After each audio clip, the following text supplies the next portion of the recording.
week 3 of Pilot Bootcamp. This is the halfway class. We're halfway towards that week 6 goal of finishing that pilot in just 6 weeks of writing. So we're going from idea to finished draft of a brand new half-hour or hour-long pilot. So this is the last class that we have on pre-writing. So we spend this first half, the first 3 weeks. We have the extra week in here just as like a help work session. But normally it's just 3 weeks for figuring out everything that happens on every page of your story, where we try to move from that story beats outline to the much more detailed scene card breakdown, which is going to be a full paragraph for every scene. That's going to end up being about, between 4 and 10 pages long, depending on how detailed your scene cards are and how long your pilot script is. And we're going to use that to try to flesh out our ideas for the story and get everything in proper working order so that by the time we get to actually writing going to pages, which we'll be doing next week, we're not doing the double duty of trying to figure out what happens in each scene and also trying to execute each scene. We should just be doing one of those at a time, at least in the method that I use and that I teach here. You are free to use whatever methods you want to try to make your drafts work, but I'm really emphasizing this heavily architect-focused method of really trying to plan out every single move you're going to make before you begin. Okay, so we will have some time for feedback on story beats outlines today. Let's look at our slideshow and get going. So, skill camp, you can remember to drop by our different communities and say hi. Lots of other stuff happening. We have weekly classes currently on Code Camp and Toon Camp. These are all free public classes in animation and coding, with new stuff coming soon in Film Camp and Lingo Camp that we'll be announcing as that stuff comes up. Here's a list of everything going on right now. We have currently Pilot Bootcamp is Fridays at 6. There's 3 weeks left in this class. We have Feature Bootcamp Sundays at 11. There's about the same amount of time left in that class. We have script analysis starting in February that will be on Thursdays. We have new novel writing classes every Saturday in WordCamp. That is going to be, except for, there's not one tomorrow, but everyone after tomorrow there's going to be a brand new fiction writing class on WordCamp, 12 to 2 Pacific time. We also have plenty of other weekly things going on, script swaps on Tuesdays and Wednesdays. We're changing the date of this protagonist class that you see on the thing here. I know we've changed it before, but we are reassessing and moving that up a little bit, but we're still going to have that at some point. We have our horror workshop Tuesdays at 6, Fantasy Club is Sundays at 5, Table Reads Sundays at 2, Writer's Lab Saturdays at 4. For all our subscribing members, you can come and ask questions and bring up to 5 pages of something you're working on if you want to get one-on-one feedback in the lab from 4 to 6. Here's everything coming up, all the new stuff. So we're doing first pages on the 28th, writing action and adventure on Saturday, February 4th, query letter class on February 8th. We have a manuscript editing class with a editor guest, Max Higgins, on February 11th at 12.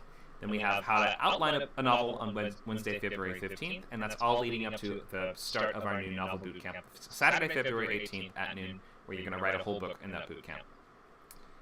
New sessions of feature starts Friday, February 17th at 6. New session of TV starts March 5th at 11. So you can donate, you can become supporting members and get access to all the boot camps and labs, which many folks here have already done. You can volunteer if you know a skill or language that you'd like to teach. You can contact me or Nacho. And last, remember to do these referrals. If you refer somebody and bring them in, you'll both get a free month of Unlimited, and you'll both also get the free month of Arc Studio Pro, a great screenwriting software. All right, here's the schedule for what we're doing now. So we're on week 3, outlining. That's going to be today, January 20th. We're going to try to complete those scene cards by next week.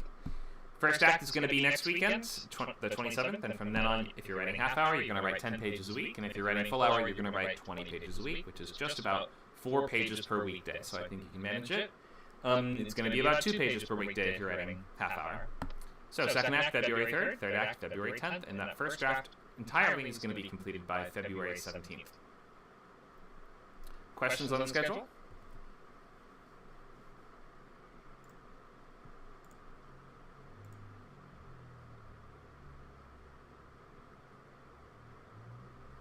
All right, let's move on. So, overview of today, we'll do a check-in, and you can tell us about your progress and any major questions or problems you were having in your first pass through your scene card or through your story beats outline. You'll also tell us about the great scripts you've been reading recently, which we will ask about every week, and you'll tell us just what you noticed, liked, and learned, and basic stuff like that. There's no right or wrong answers, but just You must be reading week by week, either pilots if you're in the pilot camp, or features if you're in feature camp, or maybe novels too if you're working on novels. So today we'll look at scene cards and some scene card examples, including we can just break down some completed scene card documents from before. We will look at structure and just any lingering questions that we have on structure to make sure these gaps are sort of being filled. And also we'll discuss the proper sort of conventions that pertain more to to pilot writing than more to feature writing, because there is just a different set of skills and a different series of things that we have to do in this type of writing. I don't think we'll probably have time for the exercise at the end, but you never know. We sometimes do. And of course, we'll have plenty of time for questions throughout. Okay, so go ahead and post those story beats in the assignments channel if you've not already done so. If you have, then we're going to go down the list and you can tell us about progress on the thing that you've been writing, and also just what scripts have you been reading lately? What have you liked, noticed, and learned? All right, we'll start with Jotul. Do you want to give us an update on what, I know you're not doing a pilot, but do you want to give us an update on where you are with your project?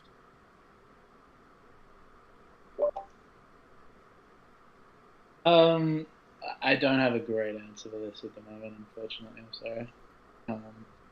So I'll have a little quick think about it, and maybe you got to leave for a minute. Okay. We feel free to chime in if you'd like to give us an update. We will move to Lee. Awesome. So I posted my new story beats in the assignments channel this afternoon, and thank you, Connor, for the feedback on that. I am really happy that basically like the feedback that I got last week not only helped me revise this this outline, these story beats, but helped me notice a pattern in like how I write things, which is to say, like, my first pass tends to be a lot more dramatic and overstuffed than it should be. And that's happened multiple times. And this time, like, really it clicked, like, oh, okay, so this is just something that I do. So I need to just do that, get it out of my system, and then write like the second version. So that was really, really helpful. I read Insecure pilot script this week. It was awesome. And it was really, you know how like one of the pieces of advice is to like touch on work, home, and play, and those kinds of areas of a character's life. That was super apparent in that script, and really well done. Is that a half-hour script as well? Yeah, it's a half hour. It is, and it's kind of a dramedy, right? Yes. So a lot going on for a half hour, I'm guessing, like more sort of to the character. It's not quite just a standard sitcom, right? Yeah, it's definitely more like it reads like a character study, like kind of like I haven't seen it, in the way that Fleabag does. Yeah, in the same way as like Fleabag or Feel Good, it's very much focused on this one character and kind of what's going on inside her head, and yeah, it's really good. And then also the other one I read was called Like Magic, which is much closer to sort of what I'm writing, which is more like a character kind of entering a profession and sort of being a newcomer at it, and sort of navigating like this new workspace. And yeah, that was great. It's about this like young woman who wants to become a stage magician. Great. And also a half hour. Is that on TV, or is that just a script? I looked that up. If it was produced, I think it got picked up but hasn't been released or produced. I see. Like, so maybe in production, I think it's kind of in the wings or something. Yeah. Right. That makes sense.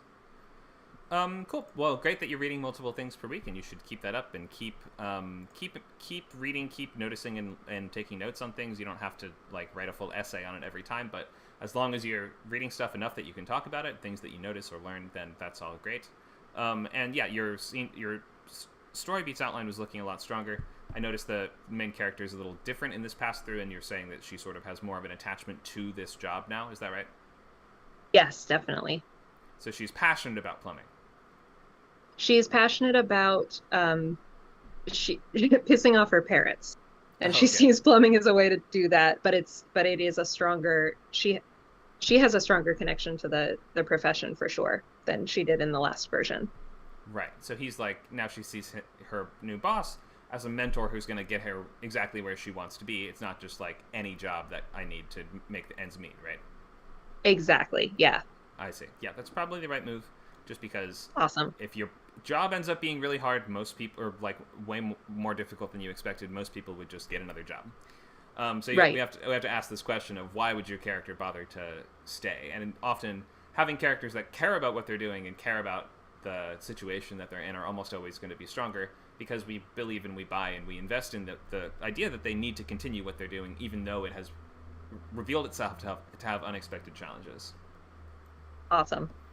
So I think that's the right move, and just the simplicity of the plot seemed to be working a lot better. The more abstract that things get, that especially in something like a sitcom, just the harder it gets to invest and to understand what's happening, and to especially if imagine somebody turns it on 10 minutes in, like we want them to still be able to sort of enjoy what's going on a network type sitcom, because and to that end we usually can't have plots that are way too complicated or that motivations that are too sort of esoteric in the realm of like half-hour comedies. So yeah, I think everything was shaping up well. Go ahead. Sorry, the other thing that I did this week was I rewatched the pilot for Bloods, which I kind of identified as one of the comps. It's another like two-hander workplace comedy, half hour. Is a workplace comedy? What's that about? It's about EMTs. It's fantastic. Oh. It's from the UK, and I couldn't find a pilot script, but I actually watched it and had the screen split with a document to outline it as I was watching it. And so I wrote an outline for the Bloods pilot and then was able to see okay, so this is how simple it is. And this is how they, they have this number of locations, and this is how the relationship kind of shifts from beginning to end. So that was awesome. It was really helpful. I think there's a couple ambulance shows in the UK. Isn't there one called Sirens also that had a US remake as well? That sounds right. I haven't seen that. I think it was on USA for 2 seasons or something like that. But there's as far as I know, there's never been a big hit breakout kind of ambulance show. But there have been a couple. Yeah. I mean, it's a good idea. It's very clear what you'll be doing week after week, isn't it? So this one has more slapstick in it than the others that I've heard of. So this is the one that I've watched all the way through. Yeah, it's great. I see. Okay, well, yeah, probably good reading for your own then, because your own tone seems pretty wacky as well. Yep. All right. Any big questions on that? No, I think I'm good. Okay, cool. So Thank you. If you're falling behind, or if anyone needs any extra help, then today is a day to ask those questions and to make sure you're getting unstuck. If not today, then tomorrow we have lab from 4 to 6 where you can come and you can get that extra boost if you need to get unstuck from something. But seeing as how we're trying to finish up these story beats and move into scene cards, I think this week we all sort of know what you'll need to be working on. You'll need to be working on expanding and fleshing out the story beats outline that you have into a full paragraph for every single scene, which basically tells you who is the main character of that scene, what are they trying to accomplish, what tactic do they use to try to accomplish it, and do they get it or do they not, and what happens as a result. And that is basically just kind of the bullet points that we want in place for every scene. If you can kind of put some of those together in your head without needing to fully explicitly outline each of those things on your paper, then go for it, and you might just have shorter outlines, but you might find that it's helpful to really think those things through. And if you're struggling when you actually get to the scenes to figure out how do I in fact execute this, then it may be that you just need to do a much more detailed set of scene cards. And I've written cards that are up to a page each, so it's easy to plan a lot and to really it is possible to go too far, but you just need to kind of figure out your own method and how much preparation that you need personally. Some writers will be essentially writing the script just on their Google Doc on their outline sheet, and they'll just be, and I do this too, you'll write out the scene just with no formatting at all, just the bare text, just press enter every time and just write out the text. And then that's easy to edit and move around, and then from there I usually copy and paste it into the screenwriting software itself, so that you can kind of do a lot of the fiddling around and just getting the words out in a format that doesn't look so sort of final and set in stone. Okay, so let's look at our recap of our process, and then we will go over a couple topics for today. So we start with logline, we go to sketchbook, we move to story beats, and we move to scene cards as our fourth step before we go to pages. And writing scene cards for a lot of people is essentially starting to write the script. because you have to do the heavy lifting of making those decisions and filling in the gaps and making sure that everything kind of connects. We usually should not have an outline that is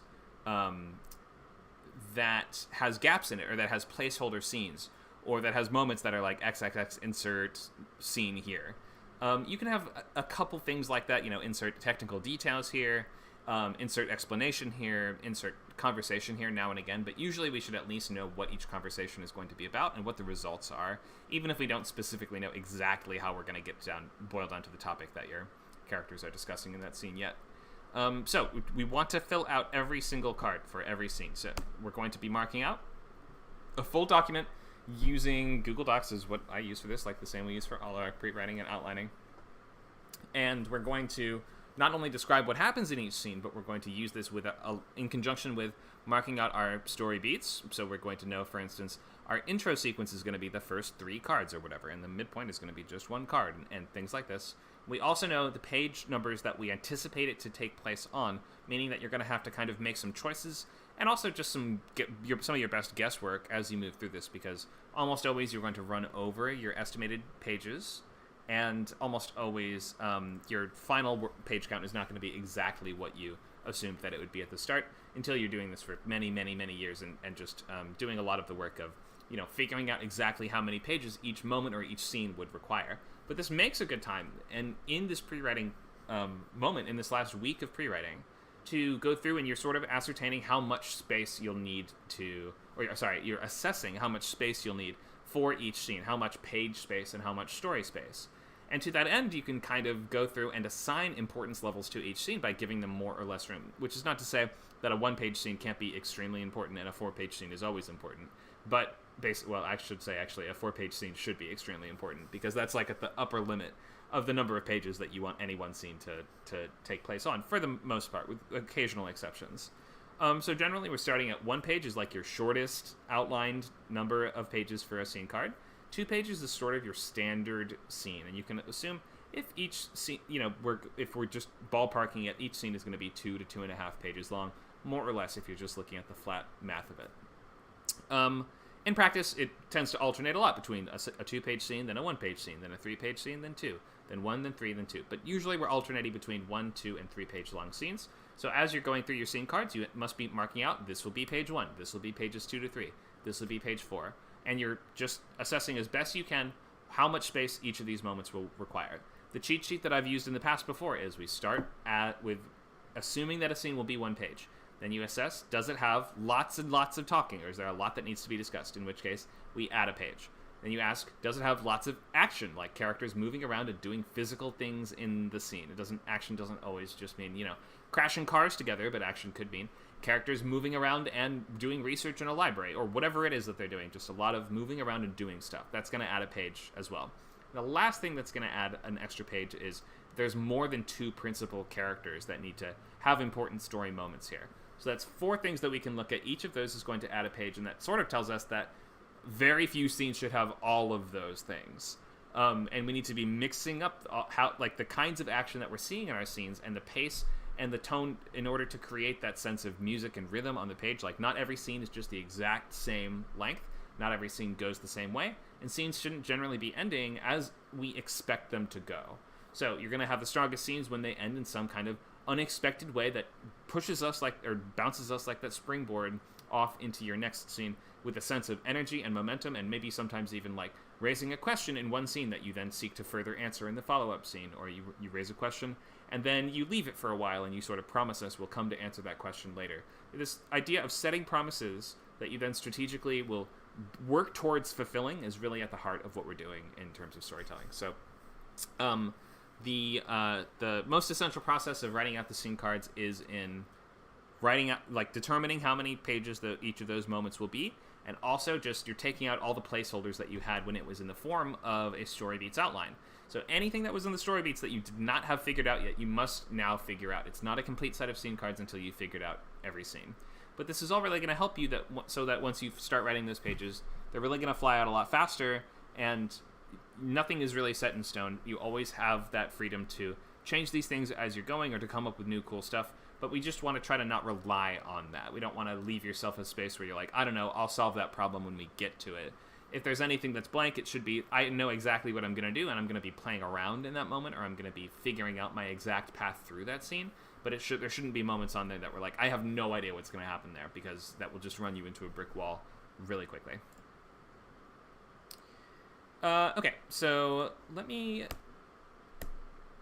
don't need to quite look at a story beat on a board, but we can at least glance at this. This is what, I mean, even modern writers' rooms, a lot of the time they're using projectors and digital documents of some, or smart boards or things like that, but some rooms actually do just still use giant whiteboards and giant physical bulletin boards with note cards all over them, or a lot of the time they will have like giant,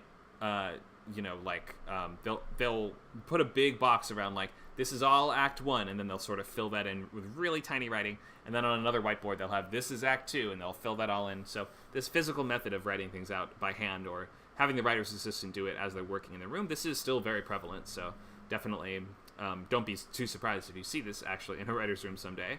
But what we're doing for the most part is we are working in just the completely digital space. We don't have to actually use this whole physical setup unless you really want to for some reason. And like when I was in college, I remember I had note cards all over my floor that my roommate had to like step over to get to his bed. And that's how I have tried this in the past. But I think that you will find what works best for you. And for most people, you don't really need to use a full wall of actual physical cards. You can do what you need to do just in that Google Doc format. Okay, so let's just glance at some cards. And these are the cards that were for this half-hour historical dark comedy short called Knave that I did a reading of a couple weeks ago for a class. So I'll go ahead and I'll share these in the bootcamp chat if you guys just want to take a look, and we can go through what my scene cards look like and what you should, I guess, mostly be aiming for if you're following along with my method and doing the things that, trying to approach this in the way that we emphasize here at Script Camp. So our first page of the scene cards is similar to our first page of the sketchbook, just everything is very cleaned up and more finalized. So at the top we have the same things we always have. We have genre, format, or in continuity, so like time slot and continuity in terms of TV. We have comps, and then we have our loglines. We have the series logline at the top. We have the pilot logline underneath that. Then below there I have a list of our main characters. This is just for myself. This is not for anyone else, and you should just, especially if you have a lot of characters, you can totally just include like a little list for yourself to keep everything straight. And then maybe a few minor characters too if you want to separate them out, or just say these are characters that will only be in the pilot but, get eaten by monsters by the end or whatever it is. Then just try to list out all the people that will be important so you can keep the dynamics between them and the details of all these different people straight. From then on, we move to our scene cards, and I'm going to bring up the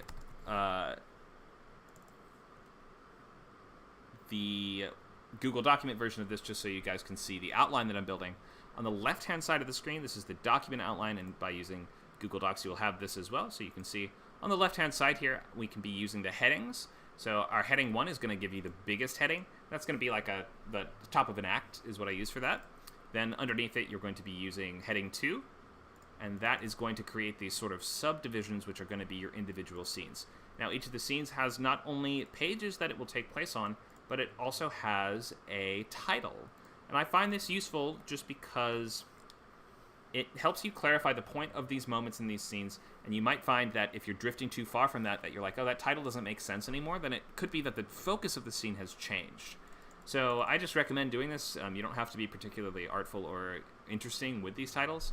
But I think that try it out if you haven't tried it before. If you hate it, you don't have to, but just writing out the titles for these scenes as if they are, each one is its own little story, just might help you keep them straight. And we can really think of scenes as each one is its own sort of little story, sometimes with its own 3-act structure to it. So, the last thing is that you're going to want to be, of course, marking out if your show has a lot of different subplots. You can mark out like, okay, this is the C story, this is the B story, and you can just clarify where do those things begin and where do they conclude. And almost always, I should say 99% of the time, those are both, all your side stories are going to be opened up in your first act, and they're going to close in the reverse order that they were opened in. Because usually they're being opened in order of importance, in descending order of importance, and then they are concluding in ascending order of importance, meaning that we close your C story, then your B, then your A.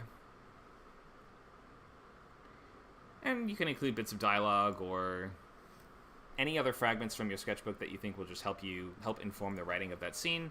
If you really want to include pictures or things like that, then you can. A map might be a nice idea if the navigation of some kind of physical space is really key to your story. I would put that on the first page if I were you. Let's check out how long this is. This ended up being, so it's 1 page for the title and the breakdown, and then 8 pages for the rest of the cards. That's what it looks like for me, and we have this very nice, little outline on the left that I recommend building because it lets you just very easily navigate around, see where the gaps are, and see what still needs work.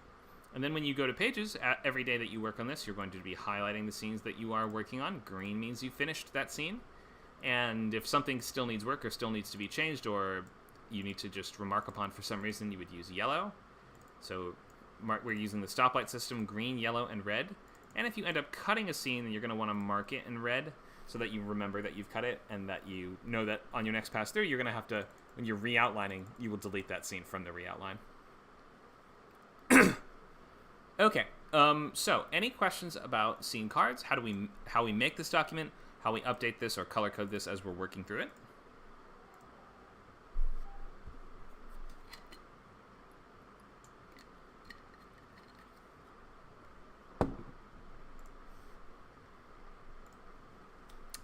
If there's no questions, we'll continue to our next slides. Maybe I could ask, do you do this, what do you do in terms of like character arc? I know it's a bit different for maybe a TV show, so maybe the question is a little obsolete, but is that something you're noting at this point? The character arcs? Well, so those should generally be figured out during the, we should know what those are, and those should be in the scene cards. So yeah, absolutely, that should be woven into the document that we have here. And that means that highlighted. It's less highlighted but more touched on, is that what you're saying? Yeah, or I mean, I've marked out where the different character subplots are in bold here, at least. We say, this is the B story, this is the C story, and then at the end, when those things conclude, I mark in bold where those wrap up as well. And almost always at least in a small cast show like this is not really a big ensemble. Each of these, the B and C stories, are going to relate directly to the main character. So it's going to be the main character and this other person so that we understand how that plot, and we're marking out in the scene cards how that subplot affected both our main character and the side character. So yeah, we are definitely marking that stuff out in this. We should be very aware of how the characters are changing through the pilot, and of course we need to leave them a lot of room to grow because it's a pilot. Okay, thank you. Sure. Other questions?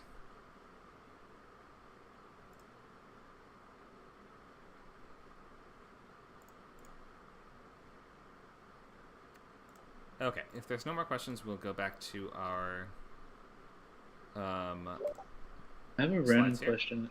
Go ahead. Real quick. Mm-hmm. I was wondering,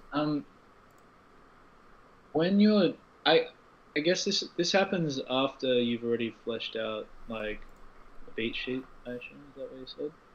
Like, what was the stage before this one last week? I wasn't here, so I missed it. Yeah, story beats outline. Story beats. Okay, no worries. All right, my questions are valid. That's fine. No worries. Thank you. Oh, okay. Sure. All right, let's look at our next slide here. So common structure problems. I think that overly ambitious structure is one of the most common ones we see, where we just have either too many scenes or too many plot points, too many characters, too many subplots, and just too much ground covered. Or it could be a little bit what Lee was sort of running into the week before, which is not so much that there's too many scenes, but just that there's too much going on in the scenes that we have, and that the machinations of the plot are just too complicated, especially in a short form show. So we gotta just reel it in and cut back as much as we can, and understand that the audience can't hold too many plots in their heads at once. Like 3 to 4 is kind of the max number of individual conflicts and storylines that we're going to want to maintain in our brains for the most part in most shows. Maybe up to 5, I guess. That would be an A, B, C, D. In an E story, maybe in a super dense and complicated hour-long pilot, but I can't think of how you go beyond that. We only have an hour, and if we imagine that each act in a half hour is 10 pages, that leaves you with about 5 scenes per act. It's about 6 or 7 scenes per act in full hour, and that's just not a ton of time to do everything you want. The nice thing is we don't have to complete the story, because a pilot, in many ways, is just an incomplete story. If you're doing a premise show, then it's fundamentally incomplete. If it is a status quo show, we do want it to feel like it has that really strong element of beginning, middle, and end, and that we have seen the first complete chapter of a world in which there will be many other chapters like this, but they aren't sequential chapters necessarily. We should still feel like, even though the characters might be going on some kind of gradual, longer-term arc or something like that, that ultimately we're going to come back any week and be able to see a similar adventure using the pieces wherever they've ended up at the end of that pilot. So other problems might be the conflict is too internal. Like, it just seems like your characters are mostly sitting around talking about stuff, which is okay to some extent. I mean, TV is largely about people talking in rooms to each other, and I often say, if you can't write an incredibly compelling scene of someone's in a room, someone else comes to that room, the characters talk, then one person leaves, then you're not going to be able to write a good pilot, because that's like what 63% of scenes on TV are. I'm just making up that number out of completely nowhere. And you can have a great show that's almost nothing but people talking in rooms. But also keep in mind that we have the freedom to do other things. Like, you have the freedom to show your characters leaving just a couple. We don't have to limit their action to just a couple sets, like a multicam sitcom. We can have them get out into the wilderness. We can do flashbacks. We can do montages. We can do alternate timelines. We can do all kinds of things that just kind of break us out of people talking in rooms mode. And there's obviously a lot of different ways that you can break out of that, but the point is just try not to... You're going to get this note of your script feels stagnant and stagey, or static and stagey. Stagey meaning it just feels like people standing around or walking very slowly from place to place talking. And we generally want to get them out and doing stuff. So remember that plays are about people standing around and talking. Books are mostly about ideas, and movies and TV shows are about people doing things. So make sure your characters are doing visual, interesting things, and they have goalposts that feel like they can be achieved tangibly, meaning that we see that something has been accomplished. It's not like an opinion whether or not it's been accomplished. And even if it is something that is like a relationship that needs to be mended, then we can add tangible goalposts to that relationship so that we make sure that by the time that problem is overcome, then it clearly visually has been. Think of something as simple as, two characters need to make amends, they have to hug, they have to shake hands, something that just shows that that relationship has physically and tangibly changed. So yeah, always be thinking in terms of what is my character's tangible goal, and we shouldn't be going more than a couple scenes usually without knowing what your main character is trying to do and why. There can be the occasional moments where we want to leave that mysterious, or maybe your character knows more than the audience does, if we think in terms of Sherlock Holmes style storytelling, where he's like, wait, I've got the answer, and then he runs off and Watson's like, wait, what was the answer? And then 3 scenes later he swings in on a rope and was like, that was the answer, obviously. That works sometimes, but if you're not doing that deliberately, then don't make us go too long without knowing what your main character is trying to do or why, or it will seem like a mistake. It will seem like an omission and not like a deliberate choice, and it will just leave us kind of confused. So keep careful track of what your main character needs to do and how close they are in progress towards that payoff. Okay, so remember that movies and TV shows are more like short stories than anything else. It's not a full novel. And if we think of a movie is like a short story, right? Well, a pilot is at the longest about half the length of a movie, and a half-hour pilot is half the length of that. So it's a quarter of the length of a movie. So we need to get to the point quickly. We need to execute on the things that you promised the show was going to have and going to be about, and you need to make sure that the setups are leading to natural payoffs, and that we aren't just left hanging wondering how is that thing going to come back and matter. Most of all, the most common problem is the story just doesn't get going fast enough, and we are left maybe even seeing the pieces start to click into place at the end of the pilot, and we're like, oh, the central team up just got together at the end of the pilot? What? We don't get to see them actually doing the team up in the pilot, in which case that's a big mistake. We shouldn't leave the most important and coolest stuff for later episodes, because we're not going to get later episodes, and no one's going to read more than a pilot. Writing pilots, you have to kind of come to grips with this, understanding this idea that there's not going to be more show, and as much as we want it to, as much as we can keep working and pitching and one day maybe getting a show, you just can't count on that being the case. You can't count on getting a multi-$100-million company, especially as somebody who has not been deeply broken and deeply entrenched in the system so far. So just release that from your expectations and just understand that you're probably not going to get more episodes, and you have to put the coolest stuff in the pilot. We can't leave that off for some imaginary future episode that you're never going to get. Okay, any questions on these common problems?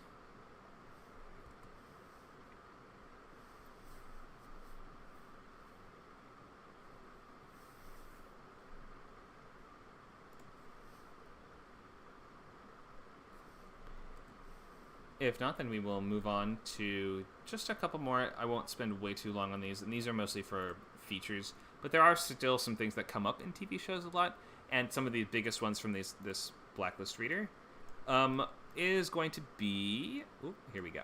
So, one is that the script offers a tour of a world, but not a story. And that might be if we're just engaging with your character, or your character's engaging with the world by just researching about it, or learning about it, or driving around and watching it, or observing it, or like just if we're still explaining the difference between the different types of aliens in your world by halfway through the script before we can understand anything that is to follow, then probably you're just giving us a tour of a world. And we need to actually be engaging in that world, and your character needs to be doing stuff and setting objectives and making progress towards those objectives, and then that progress leads to some kind of payoff, whether that is success or failure or anything in between. The important story material is told but not shown is similar and related note, where that's kind of the same thing, right? Where if it's a tour of a world, let me get that to be the right size. There we go. If it is a tour of a world, that means we are telling stuff to the audience, but we're not actually showing those things in motion. And it's the difference between, your characters are stuck on an island by aliens that are keeping them there as an experiment, and we could have one long scene where somebody explains, oh, you can't escape the island because there's a wall of mines, and then there's going to be a bunch of sharks in the water, and then you can't escape from there because there's going to be boats with ray guns on them. It's the difference between that and between having your characters are all together on the island and we just watch somebody try to escape. And we watch them get blown up by mines, and we watch them get blown up by laser guns, and we watch them get blown up by aliens, whatever it is, eaten by sharks, Then we see those things taking place rather than just talking about them. And by watching them occur, it will actually sell that threat of that moment better, or sell the effect of the moment better. Protagonist is too passive. Obviously, your main character, especially your sort of A-story character, should be very proactive, meaning they're taking active and clear, concrete steps towards solving their problems and overcoming their obstacles, meaning they're making goals, they're setting goalposts for themselves, and they are working to try to achieve those, meaning the story shouldn't feel like it's just happening to them and they're just reacting to it, and they're just a passenger in the narrative. They should, in fact, feel like they're in the driver's seat. Now, I know that over the course of a TV show, there are times in later episodes and shows that we've watched that we really like where the main character is less proactive, or they're in the hospital or anything like this. But for the purposes of the pilot, you want to show that you have a strong sense of what does propulsive storytelling look like. And in Western modern style, that means a main character that is very active, that is in charge of the plot, and it's clear why it's about them. If it feels like it could kind of have been about anybody, then you probably haven't chosen the right protagonist, and they aren't invested enough in the events that they're engaging with. Other note things, common problems that you'll see. So narrative falls into lulls or repetition. We see this in second acts all the time, where we're just sort of doing the same type of scene again and again. The killer gets away from the cops, he kills again, he gets caught again. Killer gets away from the cops, he kills again, he gets caught again. If we just do that multiple times in the middle, it'll start to wear on us pretty quickly. And we need to be throwing different types of conflicts at your main characters, so they're just not trying to do the same thing in every single scene, and we're not trying to approach those conflicts in the same way in every scene. What else? Coincidences and contrivances that create problems are good, but coincidences that extend problems, those can work too, but the coincidences that solve problems, that is where you're going to run into your biggest problem. So we don't want to usually get your characters out of trouble with coincidences or things that they were not directly in control of or directly causing in one way or another, or else it will reveal too strongly what we call the hand of the author, which just means that invisible sense of you, an intelligent creator, influencing these decisions of what happens and why. We don't want to feel like that's the case, even though, to some extent the fingerprints of what you're doing are all over the story. But if this is something that really clarifies when it becomes too obvious, and that if you are just shoving the characters where they need to go, and it doesn't feel organic anymore, then you'll start to lose us, and it'll start to feel very artificial, and we'll lose engagement from the readers. So try not to overload us on coincidences. Your big free coincidence that you get is going to be that inciting incident. So if anything in the script is a coincidence, inciting incident is fine if it is.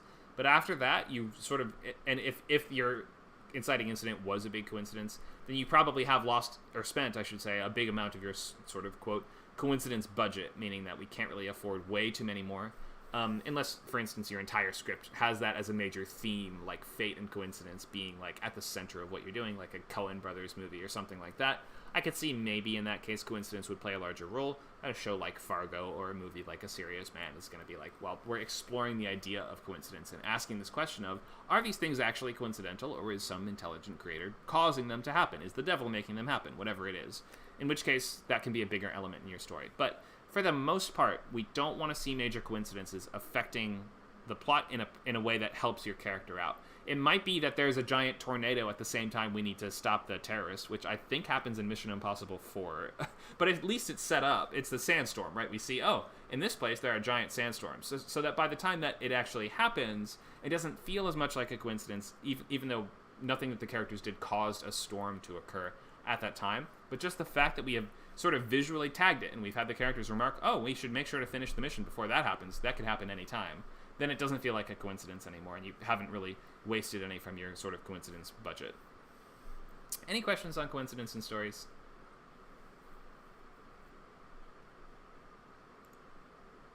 Or anything of the other structural tips that I've talked about? I mean, in terms of a coincidence, like, I'm trying to think of how to word this. So, I guess, like, I mean, I can just give you an example. Like, I guess I'm just trying to make it like I have a character who's trying to like uncover a sense of mystery by the end of the story, and part of the point was meant to make it that they don't figure out the exact answer to that mystery that they were looking for, but they realize something else instead. So it answers a different truth as opposed to the truth that they thought they needed. Mm-hmm. Part of the way in which they achieve that is through a bit of a coincidence. But I think part of the point is meant to be like to highlight the the stupidity of the initial thing that they were trying to solve in the first place. I'm not sure if that is something that I should. Is there any like things I should be like? I don't know how to specify this because it's still it is a little bit foggy at the moment. But does any of that cause you to think like that I should be wary of anything in that regard? Or maybe let me ask the question. So you're saying it's a coincidence that helps your main character? Yeah, but it comes in like a kind of like a slap in the face, I think, for the character. So it still happens in a relatively challenging way, I'd like to think. So It's not like it's just like, here's your solution. It's more like, look at how much fucking time you wasted, you idiot, kind of thing. It's not like, oh, everything's fine now. It's like, you've done all of these stupid things, and it was this simple kind of thing. So does it come with a drawback of some kind too, or does it come with a new ticking clock being introduced or something like that? It's really like the end of the story. So not necessarily in that regard. I don't know how to explain it. If it's the very end, then it may not be as much of a problem. If you're sort of just saying like, this is the last event that we see is some kind of coincidence, that might be fine. Without you elaborating more, it's hard to get too in the weeds on it. But generally though, if there's a coincidence that helps out your main character at all, it should come with some other kind of conflict that it furthers or advances, right? Like if we discover, oh wait a minute, we've had the criminal arrested this entire time, he's been in custody since the very beginning, then you need to realize, oh crap, we arrested the wrong people, now we're in huge trouble, or something like that, right? Where we are taking that thing that happens that it may have helped them in one way, but it came with something that is going to add urgency and difficulty for the journey moving forward. Could you repeat that example? Sorry, you cut out a little bit on my end. So something about sure. imprisonment. Like if it turns out that your detectives have caught the criminal already, and they're like, you can stop your search now, he's already in custody, then like coincidentally we arrested him very early on, then and that should come with a drawback or challenge of some kind. Like in realizing that, we now realize, oh no, we arrested a lot of the wrong people, and now we're going to be in huge trouble unless we let them all out of jail in the next 3 days or whatever, finish line, whatever tangible consequence there is for that. So yeah. Okay, yeah, I think that works. Yeah, I think that works because I think you kind of highlighted to me that the fact that it is highlighting to him that he did something stupid in like learning that, despite the fact that he learned like some sort of truth that he really needed. He also simultaneously learned that he wasted his time doing all of these wrong things. Much like you're saying, like, oh, we learnt the truth and it was this simple, but I also simultaneously learnt that I put all of these wrong people in jail simultaneously. I think that works. So, okay, cool.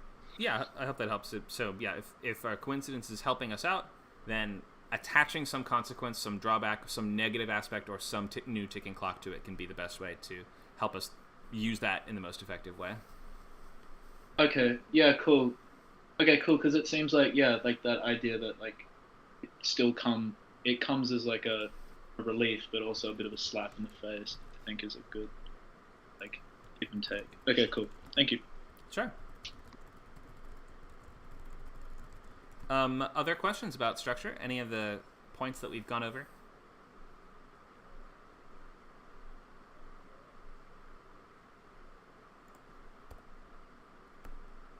Yeah, I'm wondering if, so in terms of like giving a tour of the world, I've noticed in a number of shows that like if there's any sort of fantasy element, often the show will just tell you straight out what is happening, like just in very, very clearly. And I'm just wondering if you have any experience kind of finding the balance there between like how much explaining, like how many seconds do you have to explain something before it's too much exposition, right?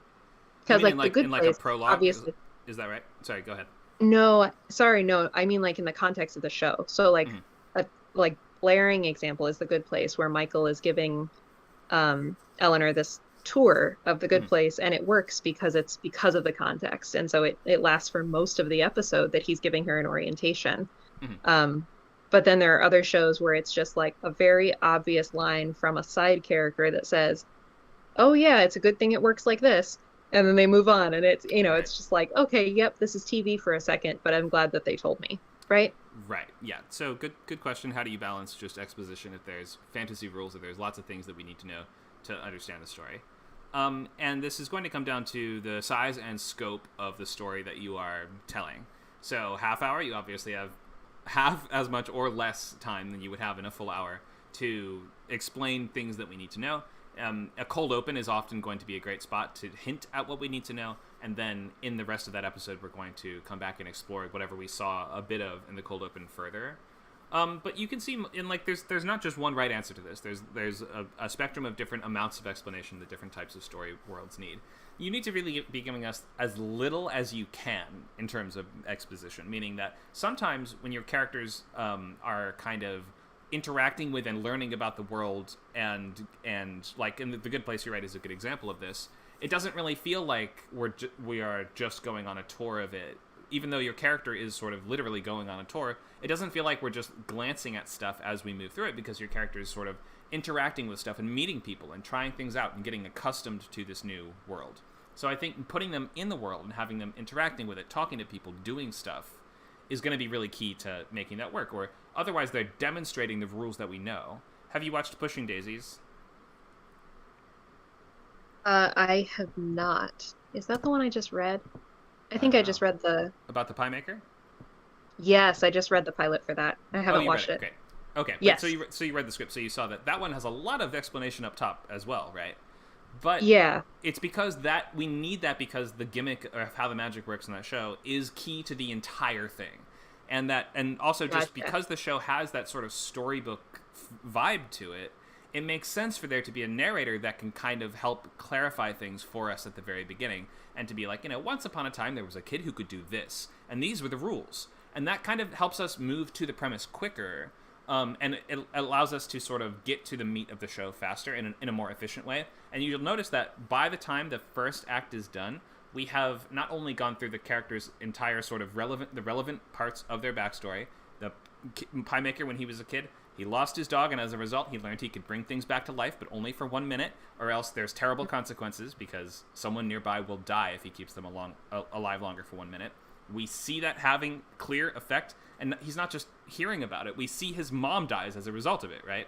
So we're actually seeing these things in action, and the character is interacting with the rules and learning the limitations of them. It's not just him sitting there and going, and by the way, I can't keep someone alive too long or else something really bad will happen. Like, we see it. He learns it by it happening to him. Awesome. So it doesn't feel like exposition, even though it is. And that's the fun of that kind of trying the lock sequence. That almost a lot of people, when they start, they're like, how do I skip the trying the locks? It's so boring to just learn about the rules. But no, it's not at all. It should be one of the most fun parts of the whole story, because we're not just sitting in a classroom taking notes. Your character is trying stuff out and having the rules affect them, and they are learning the limitations alongside us. And all of that is really going to just sort of give you more room to have more of that explaining type exposition, the more that your character is playing around with it. That's really interesting. I notice also that in those two examples, in The Good Place and Pushing Daisies, and you mentioned this, like, the exposition has enormous payoff. Mm-hmm. Like, all of the exposition, all of Michael's talking about how this place is full of good people and it's perfect and it's all of that, like, has enormous payoff at the end of the pilot when Eleanor, confesses that she's not a good person, and then, like, definitely throughout the rest of the series. And then the same with Pushing Daisies, where it's like the specific mechanics that they made sure to tell us are the thing that breaks your heart at the end of the episode. Right. Yeah. So it's not like there's nothing wasted. There's no, like, they're not telling you extraneous details, and it's, yeah, that's right. Cool. Thank you. Point. So it's basically like there's no hard limit on how much explaining you need to do. The question is just how much fun is it? And the more fun it is, the more room you have to indulge in it. Joe Chill in the comments mentioned Harry Potter. Yeah, Harry Potter is really good for this. It makes learning the rules of the world into a really fun part of it. It's not just like, now you're going to sit down, I'm going to tell you all about the different types of magic wands. Harry gets to go to the wand shop and start trying them out. And then he tries the wrong one, and it, like, blows up a book, or it blows up an hourglass, or whatever it does. And, like, he's playing around with it, and he's learning the rules alongside us, so we sort of, like, feel like we are him for the purposes of those sequences. Yeah, I think, like, what I love about that scene in particular is it's like, to bounce off what I wrote in the comments, it's like, I found in that scene, it does, as much as it's giving you, like, answers about all the quote-unquote rules of this world, it's also creating, like, 1,000 questions relevant, not just to the characters particular, like, what they're going to have to deal with, but also just the potential within this world as well. Like, mm-hmm. I love the fact that, like, there's, like, I remember particularly, especially when I was young, when I first watched that scene, it's like, I think the I don't even know what you call him, the owner of that shop, when he's pulling out the wand, he's like, I wonder. And you're just like, what's going on? And he's talking. I think it's got to do with the fact that it's like a brother wand to Voldemort. And it's just like little things like that you don't necessarily get any context to, but it just gives you so much curiosity as, like, what else could go from this place. So it's like, yeah, with every answer, it's like 1,000 questions, and I just love that. So it's so cool. Yeah, and fantasy especially really thrives on this sense of wonder. And the sense of wonder comes from not knowing stuff. So you can open up just a lot of questions and just sort of, like, show little glimpses of stuff to create that mystery and that sense of, oh, there's a whole world here that we're only seeing the very surface of it. But, like, I don't know, Harry Potter's walking around the shops and he sees, I don't know, there's goblins walking around on stilts, and okay, there's goblins in the world, I guess. And we see there's, like, an alleyway with a dragon poking its head out, and we're like, oh, okay, so there's dragons in the world too. And so we're sort of just seeing all the kind of crazy stuff this world could contain and the series will contain as it moves forward. So yeah, that sequence in Diagon Alley is really essential for building that sense of wonder and that the sense of wonder that Harry Potter really operates on as its bread and butter, especially in those first couple books where we are sort of just inch by inch we are stepping into this world. It doesn't just drop you into the middle of it and just leave you to fend for yourself and figure out what's going on. It's not Malazan. Malazan is a book series that just drops you in the middle, or like Dune, for instance. Dune is just like, oh my god, all these rules, all these terms, all these things. But Harry Potter is so popular because it's so easy to just track step by step. We don't know more than the main character does, and he's just a kid. So he needs to learn things like a kid would. And kids like to learn things in fun, hands-on, tactile, and interactive ways. It's funny you mentioned Dune, because I found in the movie, as much as I liked a lot of what was going on in it, it did feel a little bit just like, here's all the rules of this world. I'm going to tell you everything exposition-wise about the story. And I do remember, like, every now and then there were some scenes where it, like, would set up things later. But it felt like, I remember, like, there was that scene where they're introducing, like, the worms that would be in the sand. They're literally just, like, telling him, he's almost just reading it like it's like, this is like he's learning about it. And it kind of was like, it kind of annoyed me a little bit, because they were straight up telling me that, like, the scale of these things. Like, so when it happened later in the story, it didn't really come to any shock at the scale. And so I felt like they probably could have done it where they hinted at it, but not necessarily have told me every little bit of information about what this thing could have been. That's a good point. And, like, go ahead. Sorry, yeah, no, I was going to bounce onto a different point, so I'd love to hear your thoughts on that. I was going to comment on, maybe, have you seen Pirates of the Caribbean, those movies? The way that they handle the sea monster, the Kraken in the second movie, really good job of kind of concealing the true scale of it until it has that big, awesome scene. So I think that that's sort of the opposite of what you're saying. If we just kind of explain everything about it beforehand, then we know exactly what we're in for. But if you just show, like, just a tentacle at first, or just, like, a hint of a dark shape moving underwater, that by the time we're, like, getting scared of it, and by the time that it finally shows up, then we are in awe of it, because we have, we've created this sense of what it could be like in our minds. Yeah, well, we've created an expectation, right? And then when it manages to, we already are expecting it to be terrifying, but when it transcends that, it's like even more effective. Right. I think to bounce off that point and to go back to Harry Potter momentarily, I'm curious to hear your thoughts on this, because I just thought about it then. Like, Harry Potter, I think one of the reasons why it does this so effectively is it does set up for things in a way that you don't even realize it's setting it up.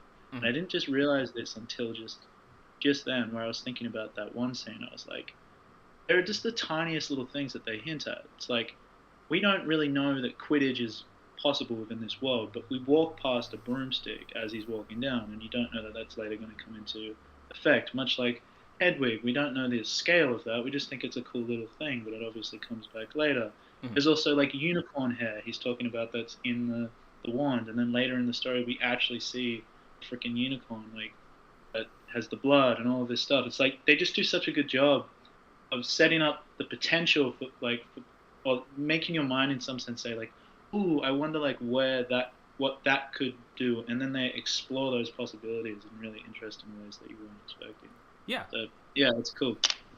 It's the equivalent of in virtual reality games. I think that some of the most effective, like, tutorial sequences are the ones that don't actually fully give away what you're going to be doing later in the game. So you'll have, like, a sequence where your character gets, like, a dart gun, and it's like, here, use this dart gun, and you try it out, and you sort of learn how to shoot a gun in the game. And then later in the game, somebody throws you a big revolver, and they're like, here, use this revolver, and you're like, oh, crap, I get to use that skill that I used before, and I know how to now do it, but I'm using it in a different context where it's suddenly awesome because it comes with that element of surprise and also familiarity. Yeah, I saw a video. No, you sent me that we both, I think you and we've seen the lessons from the screenplay videos on YouTube, and he has a different channel, but I think this video is actually in the lessons of the screenplay. But I think Story World is the YouTube channel. He talks about, like, games, and there's a video game that he broke down. I think it's the Star Wars one. It's like the redhead kid. It's PS3 or something like that, or 4. Yeah. I haven't played it, but one of the ways in which they make Fallen the Order. exposition. Yeah, one of the ways in which they make the exposition and the tutorial moments of the story engaging is that they put it within backstory, which is really cool, because you're learning about the characters simultaneously learning about the potentials of the world and the skills of the character, which is really cool. I thought that was worth noting as well. It's like that can be applied Definitely. within the story as well. Definitely. Yeah. Anyway, anytime that we're doing two things at once in a scene, and that if that's like we're learning about the backstory and we're learning the main mechanics, for instance, just in those scenes, then that's going to be stronger almost by default. It's if you do one of them badly, it obviously isn't always going to be a better scene. But it's almost always going to be a good sign if you're able to effectively juggle two separate objectives at once in any given scene. That's just a structure note for no matter what you're writing.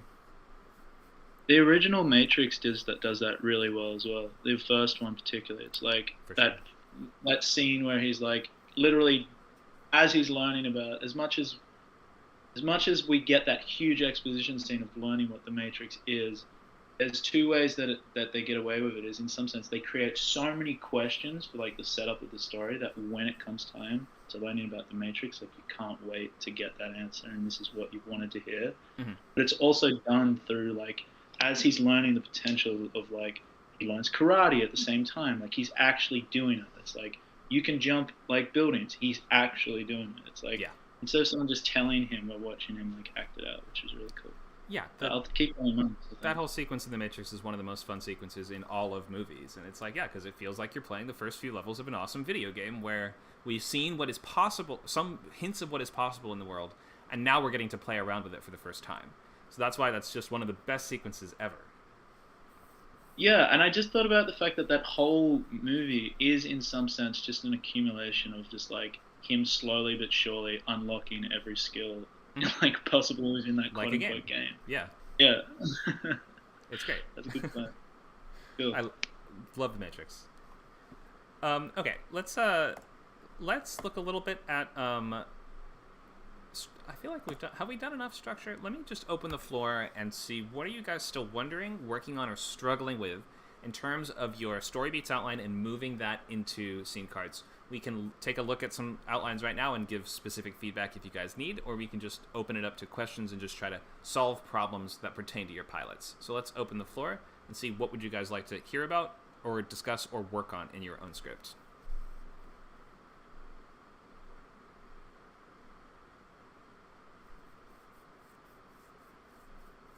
Let's go down the list. Let's start with Dan. How's your script going, Dan, the pilot? Which one are we going to talk about here? Aren't you writing just one pilot about the space fighters? Yeah, the pilot script. I did a revamp, and I shared it in one of the groups, and now I've just been kind of stuck. Stuck? Why stuck? Because I've been trying to redo a big, like the first introductory scene, because everyone was saying it wasn't very effective. So I'm just trying to think, how can I endear people to that? We read this scene in one of the things, and then I read it again at like animation group. So I'm just trying to think, what can I don't know. So you finished the entire draft is done, and now you're on a rewrite, is that correct? I hadn't finished I had finished the entire draft before, but then I went and shared it, and then now I'm thinking, okay, this starting scene, I thought it was okay. I thought the dialogue was good. The characters had a connection, but I guess it's just not effective. It doesn't show the character doing any, working towards his goal, which I'm just not sure how to do, because it's sort of like saying, it's showing what he does as an individual or what he doesn't do, and that's take his work seriously. Does it end in an unexpected way, would you say? Well, it ends with him having an angry phone call from his father, who's going to wind up dead soon enough. That's right. That's the opening scene? I thought the opening scene was a battle of some kind. Oh, no, that's not the scene that had me worried. It's the scene that's the cold open. I was talking more about the actual first scene that's like, this is where we get to know our character. Right. Okay. Well, we could take another look at it in class today. I mean, we were looking more at pilots in progress, where it sounds like more of a rewrite for you. Yeah, well, let me see if I could. I don't want to hold up too much time on it, because I'm actually had some ideas, and I wanted to write it out first and then see what people thought. Okay, that's fine too. We just want to help you in whatever way you need. So I'm happy to just give suggestions, or we could look at the actual scene, or if you have like a specific question that you think that you could articulate that might help you. What would help you the most? Well, I'm trying to make it so that people can see that I'm not even trying to articulate the words. But I kind of just want my character to seem not sympathetic, but somebody that we want to see go on an adventure. We want to see them grow, despite the fact that they are lazy, they're unmotivated. It's like they're broken. They're a broken person, which, okay, to be fair, most characters are broken, but in some way, shape, or form, but I'm not very good at expressing it. He's got an estranged relationship with his world-famous father, who isn't really giving him and it's causing all kinds of daddy issues. And so I guess we would ask the question, and like we don't have to go way too deep into the scene if you feel like you already have some ideas how to fix it, but let me just ask these questions to see if this helps at all. Your main character is a lazy, good-for-nothing, it would seem, right? So is it that he doesn't care about his job? It's not that he doesn't care. He's one of those lazy, he's one of those, those kinds of people who are like lazy but really talented at the thing they do. I see. Okay. So he's so lazy that he's actually a drunk, and he still manages to fly a plane. Okay. So that's an interesting basis for a scene, definitely, and something we want to establish about the character early on. And I think that if you do establish that properly for your main character, then we will perhaps root for I was someone actually like thinking, instead of him starting out in his room with his friend being a drunk, lazy putz, not paying attention, I was thinking maybe I have an opening scene where we do see him flying in a training simulation, and he's killing it. Yeah. He's a little wobbly, so you wonder, why is he wobbling? But you see that he is crushing the event. He is crushing his assignment. And then he gets out of the plane, he just doesn't feel anything, and then all the other students cheer. He smiles at that, which I want to try and indicate that he craves attention. Okay. I think this might be the and right then path. Okay, go ahead. He passes out barfing tis drunk. Okay. And so I could see that this is a stronger basis for an opening scene where our characters aren't just standing around and talking, but you're actually interacting with the world, and we're demonstrating that he may be a drunk, he may seem lazy, but he only seems that way because he is really talented. I think that is something that if you can make some other character come to understand that about him too, then we as an audience might come to understand that about him. I mean, like, he's not like the most hated person in the entire world. Right, true. But at the same time, so if you can show just exactly what you just explained, if you can demonstrate, maybe there's like one of his superiors is like calling him while he's in the training simulator and is like, hey, your blood alcohol level is at 10 times the limit that it's supposed to be. You need to land the plane now. And he's like, just a minute, I almost got this. I've almost blown up the last drones. And they're like, you need to stop flying the plane. You're gonna crash it. He's like, no, I got this. It might be a fun basis for the scene if we're watching him demonstrate his skills. I was gonna try and do it without dialogue, actually. Maybe that could work as well. But I think you have the right idea. That's the right path to go down. Is your character's actually doing stuff and showcasing these things about himself rather than just sitting in one place and talking. Does that seem like it might work? All right, I'm going to try that out. Thank you. Yeah, sure. I think that would be a lot of fun. I think we really like characters like that. There's no reason a character like that should be disliked. That's your Han Solo or any of your kind of just, cocky sci-fi characters. We love rooting for that. And we also like to see it backfire on them sometimes and to sort of keep them humble as well. He needs to have a conversation with his father. Sure. Because this is going to be the one and only time he speaks to him. Right. Because his father is going to wind up betrayed and killed. That's right. Okay. So, let's give that a try, see if that works out and makes your opening scene really pop a lot more, and let us know if that fixes it in your mind. All right, thank you. Thanks, Dan. Let's check with Joel. Joel, are you writing a pilot at the moment? Complicated question. I mean, I'm kind of here. I'm sort of popping in and out of different people's classes and stuff. But I'm not writing per se at the moment. but I can talk about my pilot. I've been working on it for about a year, on and off. And so over that time, I've had a lot of different ideas, and things have changed, and characters have, everything's changed pretty much from when I first started thinking about it. And so I guess I need to kind of stop and think about which ideas do I like, which ideas do I, want to throw out or move around or, whatever.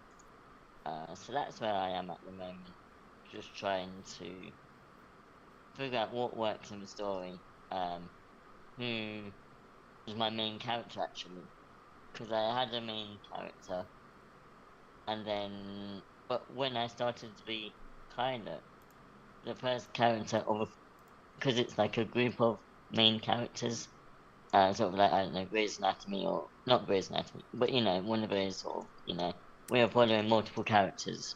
Right. And so I had one main character, and then I introduced a different one because I thought, oh, I've not characterized this person enough. This person, I need to build up this character basically. And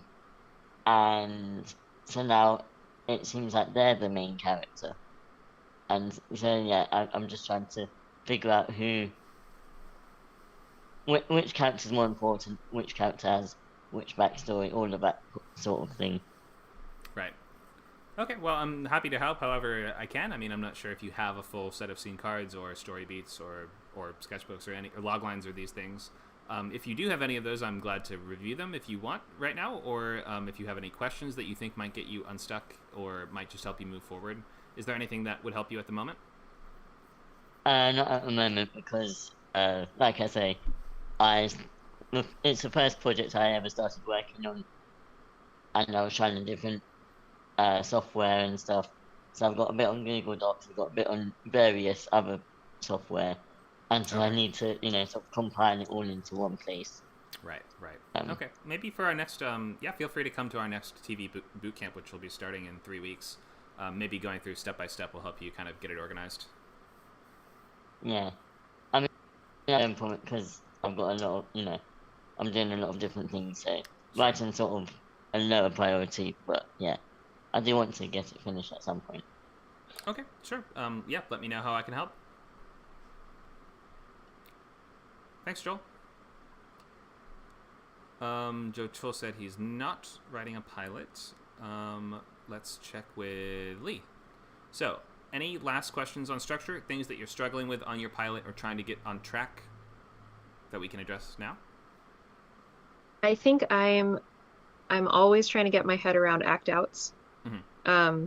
And I feel like I tend to pull back from hitting those as hard as I should. And I want to work on writing scenes that do leave the audience wondering, what is going to happen next, or the reader in this case, if it's not produced, right? How could they possibly get out of this situation? So I'm trying to push myself farther in that direction, especially with physical comedy, especially with sitcoms, just kind of getting out of my more mellow inclinations and getting more into act outs are when they break to commercial in television. And so finding cliffhangers and maybe do some practice, some exercises in just generating cliffhangers that I don't want to use, so that maybe I can find some that I do want to use, Yeah, we can talk about this a bit, because I was giving just a little feedback on your outline earlier today, and at first I was like, wait, where's the break into 3? Because and the confusing thing about especially half-hour pilot writing is that there's sort of 2 breaks into 3, right? There's the commercial break at the end of Act 2, where we say end of Act 2, and then Act 3 begins on page 21 or 22. And then there is the sort of, if we look at just 3-act structure, your characters kind of, quote, break into 3 in terms of that character's arc. Is sometime in some versions of this, it is page 24 or 25 or something like that. Now, some maybe some older scripts would use sometimes they were one and the same, and the break into 3 was sort of both the structural one and also the characters one. But don't worry way too much about that. The important thing to take away from that, though, is that just the end of Act 2, where we write end of Act 2 on page 20 or 21 or maybe 22, is that needs to be a cliffhanger that makes us need to come back after this is done to see what unfolds or what occurs. And to that end, I think right now for you, that's just like your characters get fired. Is that right? Yeah, pretty much. So usually a stronger, if it seems like they're fired, that seems like the story's basically over, right? Unless they're somehow able to convince the client to get their jobs back. But it might seem more like a stronger kind of cliffhanger. I have to come back to see how this plays out. If, for instance, I don't know, they burst a pipe and it sprays all over the wall, and they're like, "Oh crap, the client's on the way home," right? Because then it's not going to be like the job's over. We might as well just pack up and leave. Like, why would I keep watching this episode? It's more like it seems that we're on the verge of now failing because something so disastrous has happened that I have no idea how they're going to pull this off. Right. So I might rethink your page 20-ish kind of region like that, and make sure you give us that really strong springboard that will allow us to bounce into the next act with energy and momentum. And we're like, once we go to commercial, we're like, oh crap! Like we want the audience to be a little sad that we went to commercial. We want them to be a little upset because we're like, oh no, I needed to see that.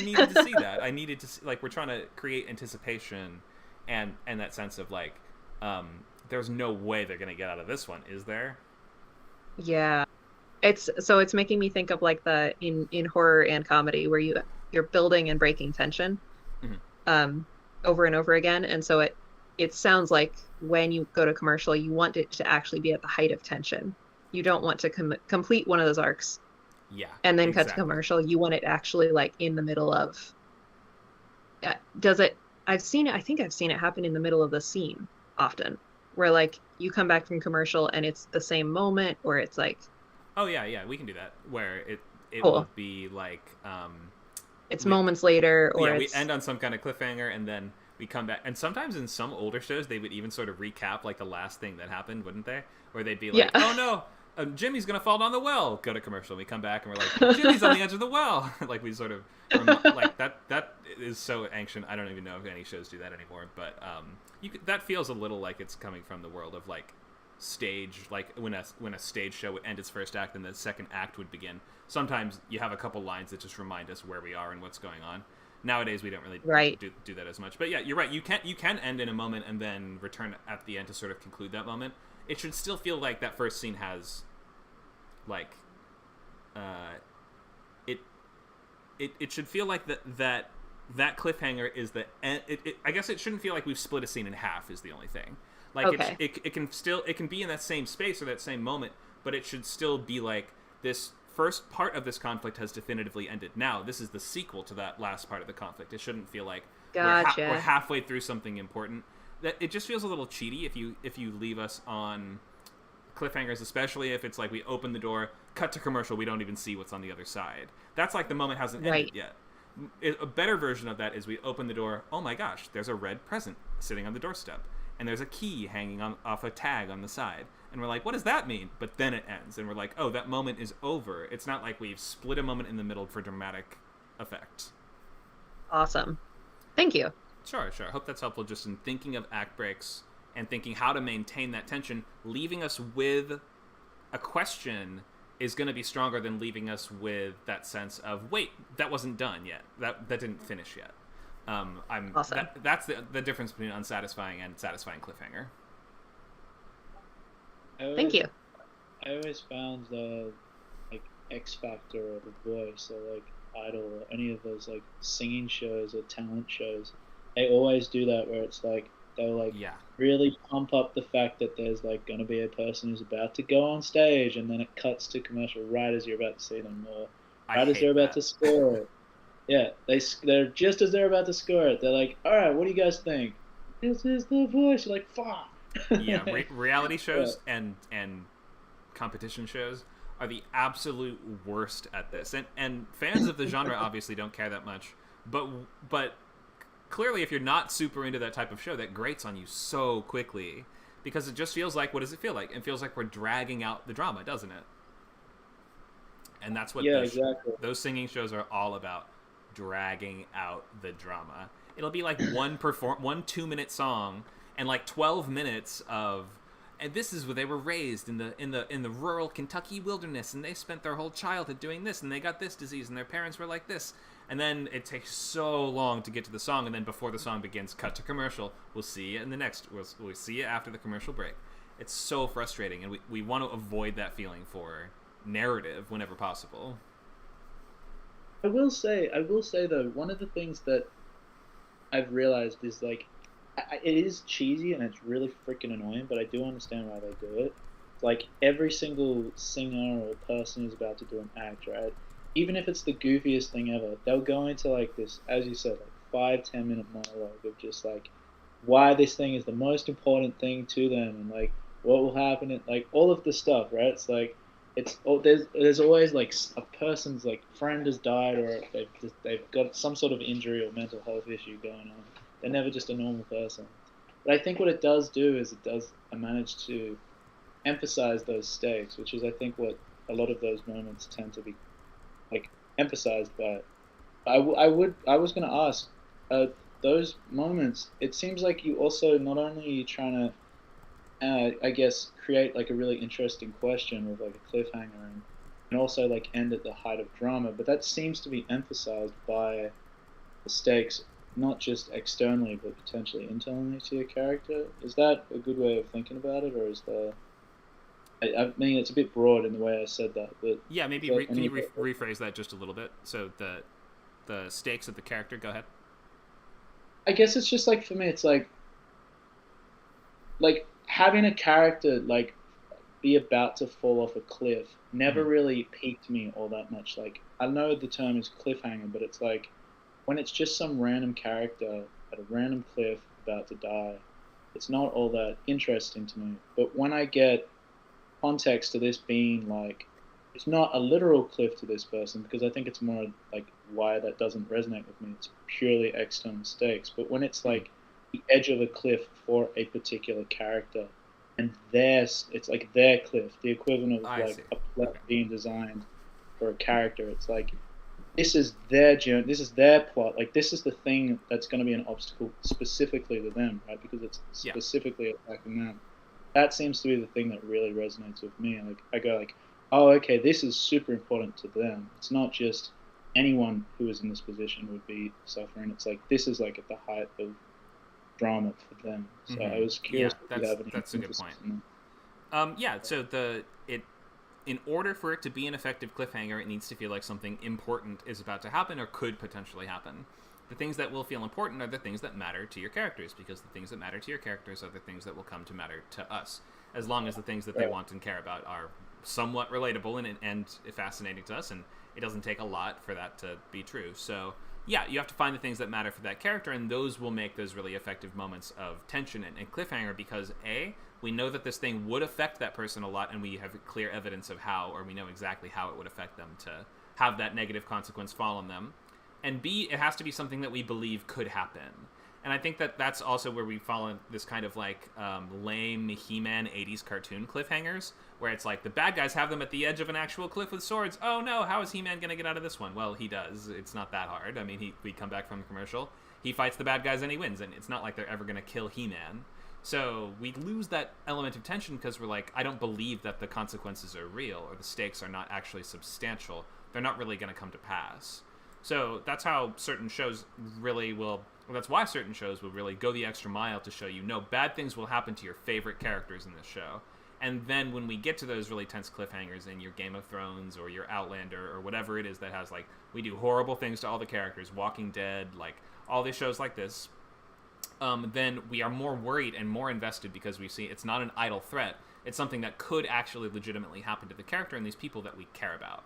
But whether it's life or death or whether it's any other set of stakes, yeah, we got to pick the thing that matters for that person. And whatever we have established in the short runtime that we have with this imaginary person, we have to make it clear what matters to them and what affects them. Can I run a quick thought by you and see what your thoughts are on it? Yeah. In relevance to that, Mm-hmm.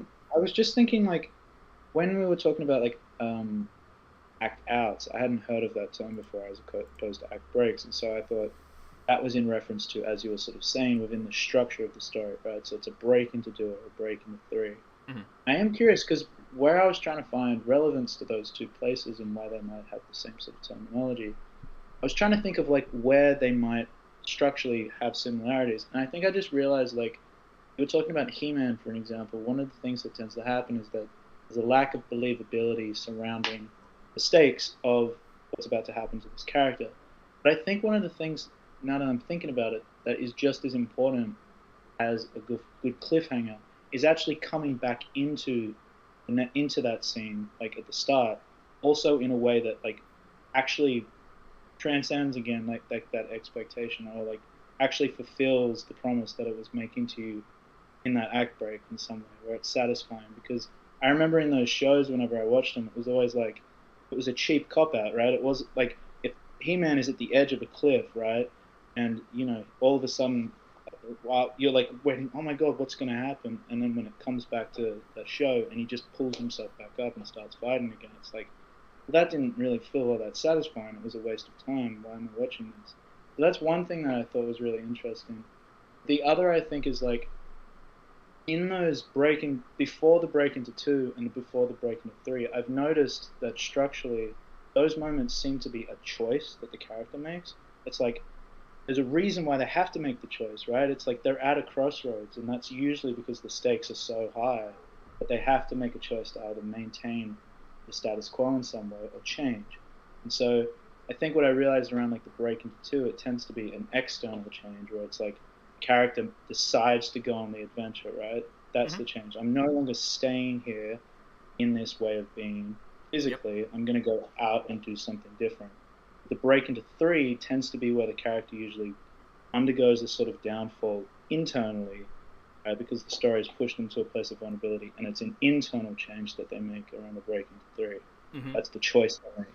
And so I found it really interesting that could also be applied to I'm curious if you think this, but like around that same moment for like an ad break, for example, it seems like you could apply the same sort of thing where you get the characters up to a place where they're like at the heights of their stakes before the actual ad break, have the break for the ad, and then when you come back, it's a matter of them making that choice potentially that makes it interesting.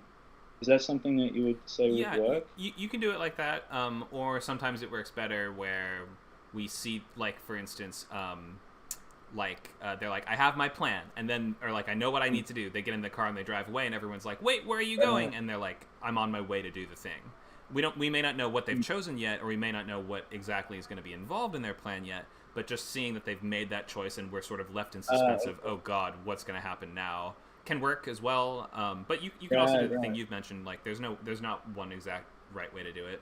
But I think that's a good point, that the first act, our break into 2 is almost always going to be a physical change of some kind.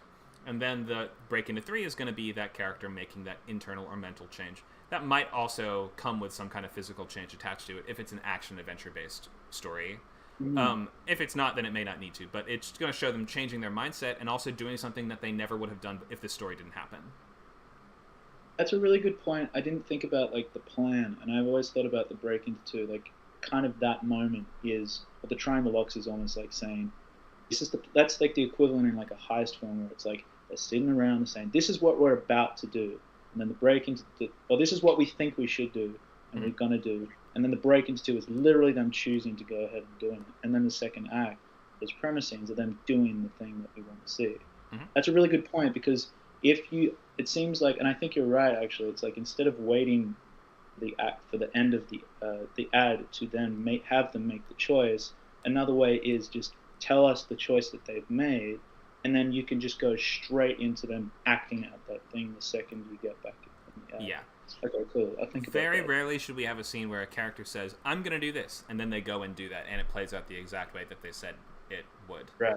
Almost always you can cut a little bit ahead to them already in the middle of doing that, or about to do that, or something like that just removes the need for us to talk over the plan and then watch them execute that same plan. Very rarely there's moments where that works, but especially, you mentioned heist, especially in heist, then a lot of the fun is they're like, all right, we have to rob the bank, then we fade up in the next act and they're in the middle of the heist, something goes wrong and it seems like it's all over, but wait, that was part of their plan. That was actually, they were supposed to get caught, and the driver pulls off his mask, and he was a member of their team the whole time. And like part of the fun is we're like, oh, that makes sense, and I see how that all fell into place without having to watch them discuss every step and then do every step. Part of the fun becomes that our heroes have surprised us, the audience. Mm-hmm. Yeah, no, I saw a really interesting video of like just all the Mission Impossibles where this happens, right? Like right before Tom Cruise has to go do the thing, it's like they talk about exactly what they think is going to happen, right? The expectation, essentially, and then that gets diverted in some way as they're doing it. Okay, If we show the plan, something's going to go wrong in the plan. Yeah, if you don't show the plan, it's probably right. Okay, that's interesting. I saw that. Okay, cool. I'll think about that stuff. But I just thought that was an interesting way of thinking about it. Run by you. So thank you. Yeah, no problem. Good questions, good discussion. Let's see if we have a couple more slides I want to get to, and then we will just sort of reopen the floor if we need.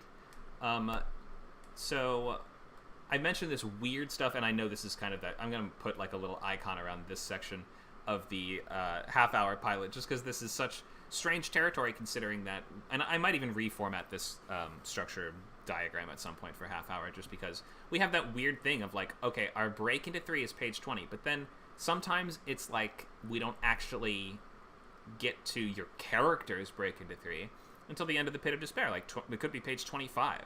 And this is just, I'm going to call it like the tricky caverns, or what do we call it, the tricky rivers of the script is going to be moving from Act 2 to 3 of a half-hour show. There's not one right way to do it. It might be like your all is lost moment is the end of Act 2, or that is just such a strong cliffhanger that ends up feeling like an all is lost moment. That's okay. You can definitely do that. Although it is helpful if it feels like there's a little space to go, and that things are going to get worse. And we were just talking with Lee about her pilot, and instead of your character gets fired, something bad happens that seems like, oh crap, now I'm definitely going to get fired because there's no way I can fix this. So you may not want to hit them with the worst possible thing has happened yet, but it should feel like it's on the verge of happening, or it has become inevitable or unavoidable. What section was that, sorry, Connor? That's just moving from Act 2 to 3 of a half-hour pilot. Okay, yeah, cool, thanks. A lot of confusion there just because there's a lot of different ways of doing that, and shows 10, 20 years ago weren't always even doing it the same way that they're doing it now. And it's like one diagram that you could make just couldn't cover all the possible ways that you handle that part of half-hour pilot structure. I would need to have several different diagrams that show you could do it like this, you could do it like this. So don't worry way too much if your section there doesn't feel like it matches exactly to these beats here. We want to have a strong end of Act 2, which might feel like all is lost and might feel like, the worst is about to come. Act 3 might open up in the Pit of Despair, and your character sort of breaks out of that around page, 22 or 23 or something like that. And that'll give us enough time for a substantial finale. That'll be like, 4 or 5 pages. Then we have maybe, 2 pages at the end for a stinger, or one or 2 pages at the end for a stinger. This looks a little bit different to, that. So, here the escalation is where it cuts into the third act. Mm. And in the next one, it's more the Pit of Despair. Pit of Despair section makes a bit more sense to me in terms of breaking into the third act. Purely because it's usually when your character hits a low moment that they get vulnerable enough to latch onto the truth. Right. And then change. So I'm curious, is this just arbitrary things I'm worrying about here, or is there a reason for that at this point? I guess just what I'm saying, what I'm trying to clarify here is that there's many different ways to pull off this moment in moving from Act 2 to 3 in half-hour structure. Mm-hmm. And this is just one way. Another way is this way where our sort of all is lost comes directly after escalation, and it's like page 20. And then we come back into Act 3 already in the Pit of Despair, or, Pit of Despair is going to be 21 to 23 or something like that. That's another possible way of doing it. So, yeah, there's no right or wrong. There's just, you got to pick the version of your half-hour structure that works the best for you, and that leads to the best half-hour story. Cool, thank you. Sure. Okay, so we've talked a lot about structure today. I don't think need to go too into cold opens. Maybe we'll just go a little bit into scenes, perhaps. And we could talk discovery and conflict scenes. We could talk just what makes good scenes and how to fit them together. And we could just talk about elements of scene craft and scene work in our last 20 minutes. But I first want to just open to questions and see if there's anything we haven't gotten to or that you guys are still wondering about before I just go into the topic of scenes. I've spoken a fair bit in the last 10-15 minutes, but I was curious if you could quickly just 1 or 2 minutes of just noting cold opens, because I've been getting caught on a couple of those in the last couple of days. I'm just curious to see what your approach is to them, really, really quickly, if you could. Sure. Okay, so cold open. You don't need one. A show does not need a cold open, and I don't usually write them. But you can have one, and in a half hour they should be basically 1 or 2 pages, and in a full hour they should be 2 or 3. I've seen maybe up to 4 or 5 at the absolute most for hour-long shows. Basically, this is a time to give us a mini preview of what the show is going to be like. So if it's a comedy, your cold open should definitely be funny and end on something funny that tells us this is the tone that you're getting into. So if you have some specific flavor of comedy, if your show is going to be a dark comedy or something, then we want to end our cold open on a beat that promises that sort of tone moving forward. Or if it's going to be, an outrageous slapstick comedy, then we need to sort of set that tone moving forward. Your cold open is kind of how people determine. It's like reading the first few pages of the book, and it's determining if someone's going to keep watching or if they are not. So you have to make sure to let us know that we are on the proper ride. We're in line for the correct ride.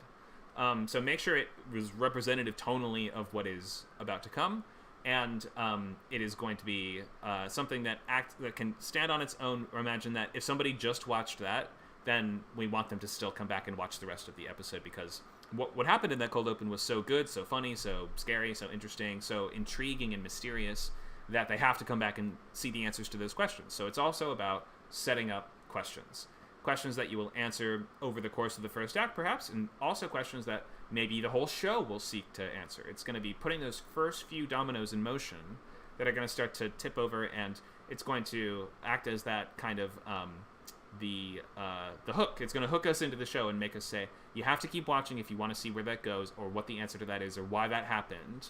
On mystery shows, this is almost always going to be, a CSI type show. We'll start with, there's a murder, or there's a person being chased by a murderer. Then they turn around at the last second, they're like, it's you, and then someone else emerges and stabs them in the back, not the person we saw them say it's you about. And then they drop a key, and then the killer comes over to their body and takes something that's not the key, or he leaves a second key with them, and we're like, what does that mean? I thought they were getting robbed. But whatever it is, it has opened up this box of questions. And in a mystery show, a lot of the fun of why we're watching is to answer questions and to fill in gaps and to learn information. So if it's going to be a show that's based on that, then we open with questions. If it's going to be a show that's a comedy, we open with something funny. And generally, you're going to use this just to hint at what's coming. Often this is going to be setting up your A story for the pilot. It doesn't always have to be setting up the A story, but often it's a good place to set up what the A story is going to be, to suggest everything that's going to come in that episode, and to orient the audience properly in terms of tone and subject matter for the show. Cool. Yeah, could I ask a real round question? I've seen in regard to hook, there really seems to be in my head at the moment at least, and there are 2 ways you can typically do that, right? It's you either make the audience curious and interested in that way, or you make them care. So it's an emotional response. It seems like the most effective way in my head is to try to do both. And what I found is a lot of the hooks, cold openings, tend to not go into any emphasis of the actual details of the character. And I think a lot of the time I tap out for that reason around those moments, because I don't get emotionally invested all that quickly.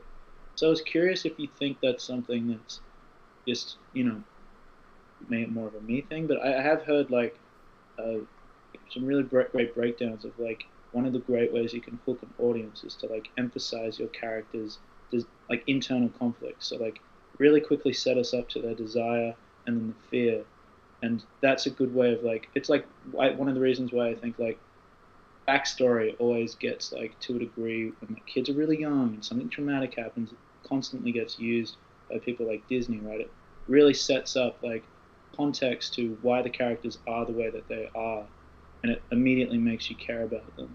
Mm-hmm. I know you don't have to do it as clear cut as a backstory, but it seems there's a reason why it keeps happening for that reason. So do you think that it's more about just piquing interest than anything, or do you think that there is a unique way that you can in some sense combine those two together that could potentially be more impactful? Or is it just purely interesting? Well, it depends what is interesting about your show and your world. Right. If the fact that your main character has a really fascinating, complex personality, and that sort of is at the heart of what makes your show fascinating. Like, think something like Mad Men, right, where it's all about people talking in rooms, basically. So the thing that you could hook us with is like, well, why did he do that? What is he talking about? Like, why did he make that choice? Those things can both raise questions and reveal character. And so I think that in some stories that aren't as about the deeply peeling back the layers of what makes Don Draper, and shows that are more about the fun of cool heist sequences or complex sci-fi plots or something like that, it might not need something that is as deeply rooted in character to catch the audience's interest, because they aren't watching for the same reason. So you have to really look at what does your show offer, and that's what I mean sort of in saying that Cold Open is a mini version of the appeal of your show, or it's like a trailer for the show. Right. In a way. We have to find what is interesting and what is hooky about your world, whether that is character emotional investment, or whether that is stuff happening in the plot, or whether that is a mystery that we don't have all the answers to yet.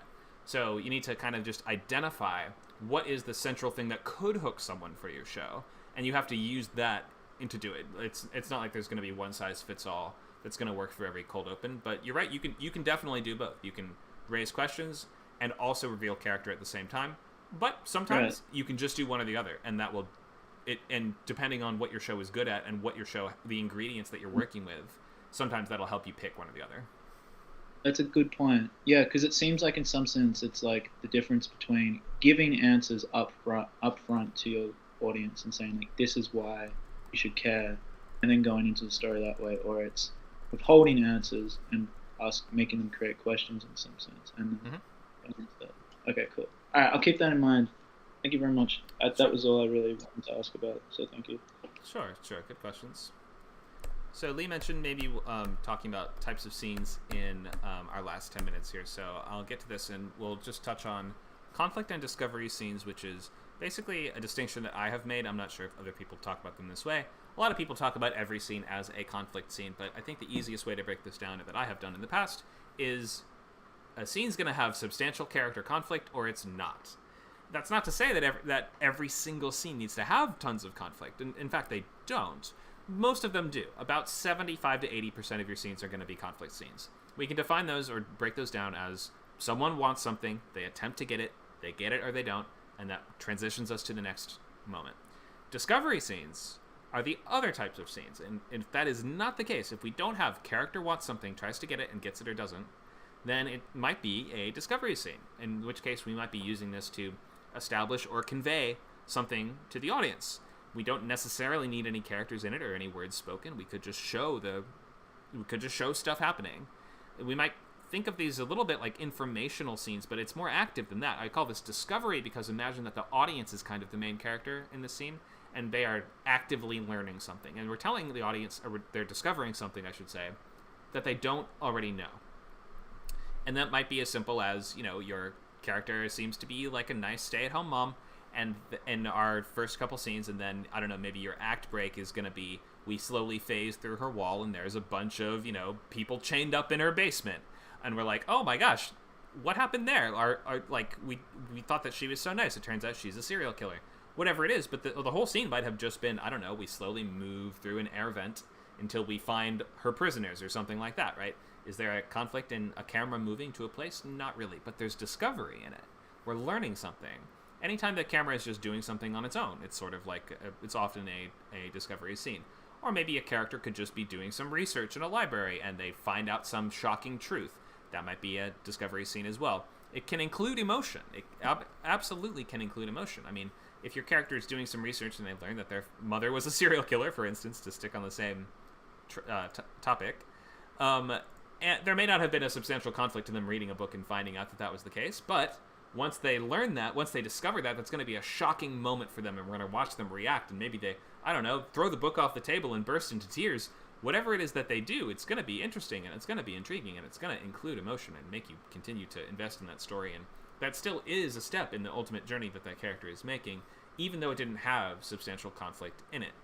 It might lead us to conflict soon. That's an important part of discovery scenes too, is that they're linking scenes of conflict, and every once in a while you'll need a scene without any, where I think there's a scene in Lee's pilot that I read earlier today where the plumber's assistant leaves the room, and the older senior plumber, he magically controls the water to clean it up. Is that right, Lee? Yes, that's accurate. Great. Okay, but It's there's in the no cold open. Oh, it's in the cold open, so maybe it's not its own whole scene. It's just sort of the end of that scene. But for instance, you could have done that as like a half-page scene, or maybe even full page, right? Where the assistant leaves, the plumber now he's going to just show us what he's capable of, and it's going to raise that question of why could he do that? What was happening there? And it's going to be intriguing and interesting, and invite you to keep watching to learn the answer. So that's the difference between conflict and discovery. Obviously, if you have that just as like the cap at the end of a conflict scene, that's fine too. But you can see how that could work as a whole scene on its own, as long as we are discovering something new. If we already knew that he could do that, then wasting a whole page on watching him do it again would be of no use to us. So, if a scene doesn't have strong character conflict, and it doesn't reveal we don't discover anything new, then it almost certainly does not belong in the show or in the movie. Unless you're writing slice of life anime, which several of our group members have talked about before, in which case I think you can kind of just do whatever you want.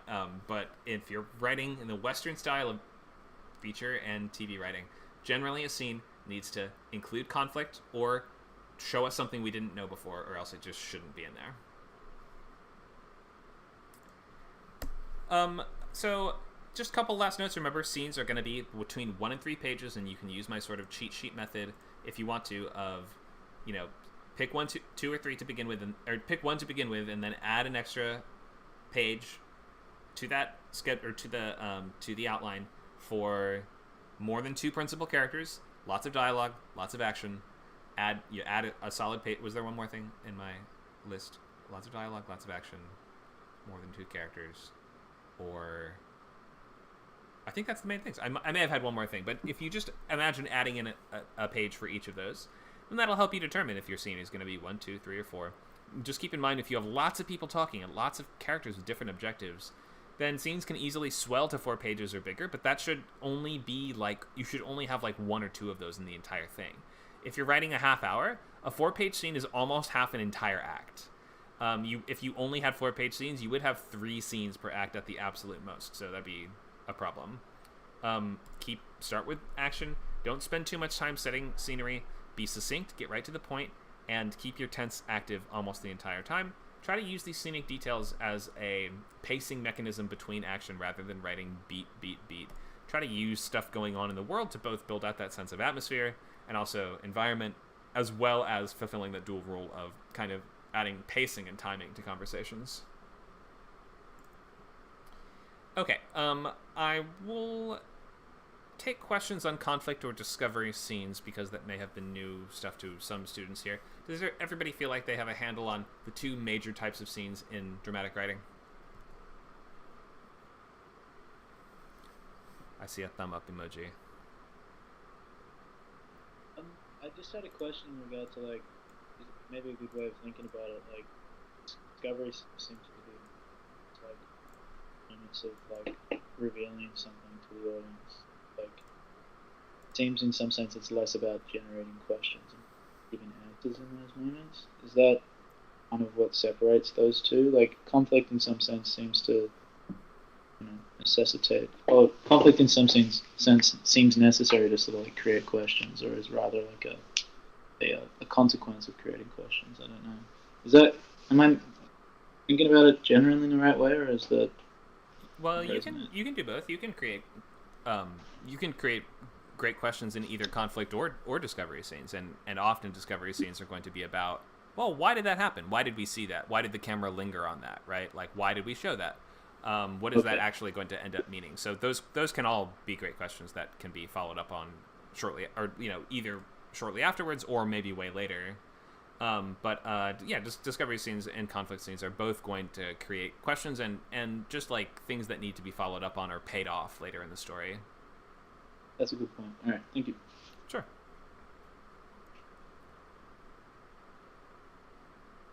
Lee, you mentioned this was new to you. Does this conflict and discovery thing all make sense? Yes, totally. And I mentioned in the chat, I noticed that all the examples you gave of discovery scenes were also very solidly plot relevant. So it wasn't like discovery about here's how this character might think about something that might happen at some point. They were very clearly like, no, we're revealing a detail, whether it's internal or external, that is going to specifically relate to the plot in this episode. Right, yeah, that's a good point, exactly. So discovery, we don't generally say, like, you discover a dust bunny on your floor. You notice a dust bunny on your floor. You discover something important, right? We discover a clue. We discover an aspect of a character we didn't realize was there before.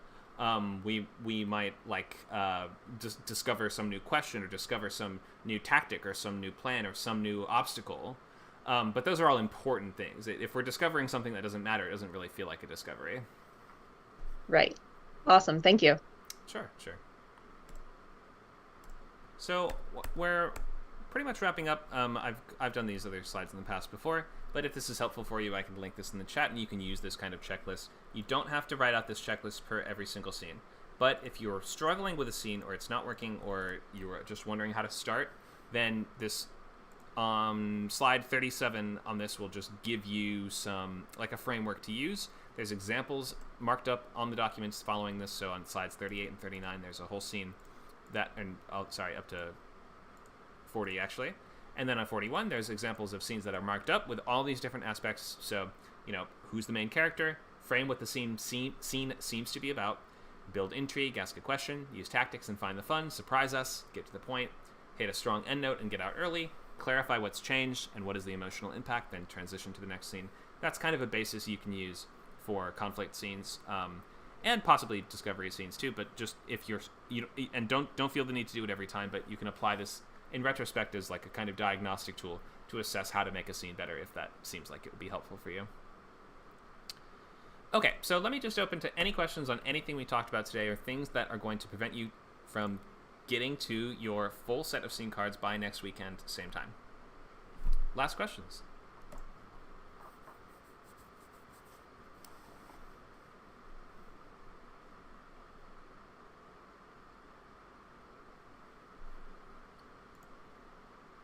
And if there's no questions, we will be meeting Thank you on the 27th. So much, as always.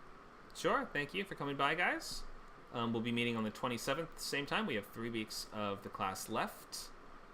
So turn in the full set of scene cards for next time. And also, you want to read another complete TV pilot. We're going to be asking about that every time. So keep up the reading pilots, even if you've already read a couple for the course so far. Be ready to talk about what did you learn, what did you notice, what did you like, anything like that. And you can put those scene cards in the assignments channel if you want me to take a glance at them before next class. All right, thanks, guys. We'll hopefully see you next time. And we have a bunch of stuff on the weekend, obviously, such as we have feature class tomorrow. Sunday, feature class Sunday from 11 to 1. We have lab tomorrow from 4 to 6. We have fantasy group on Sunday. We have table read on Sunday.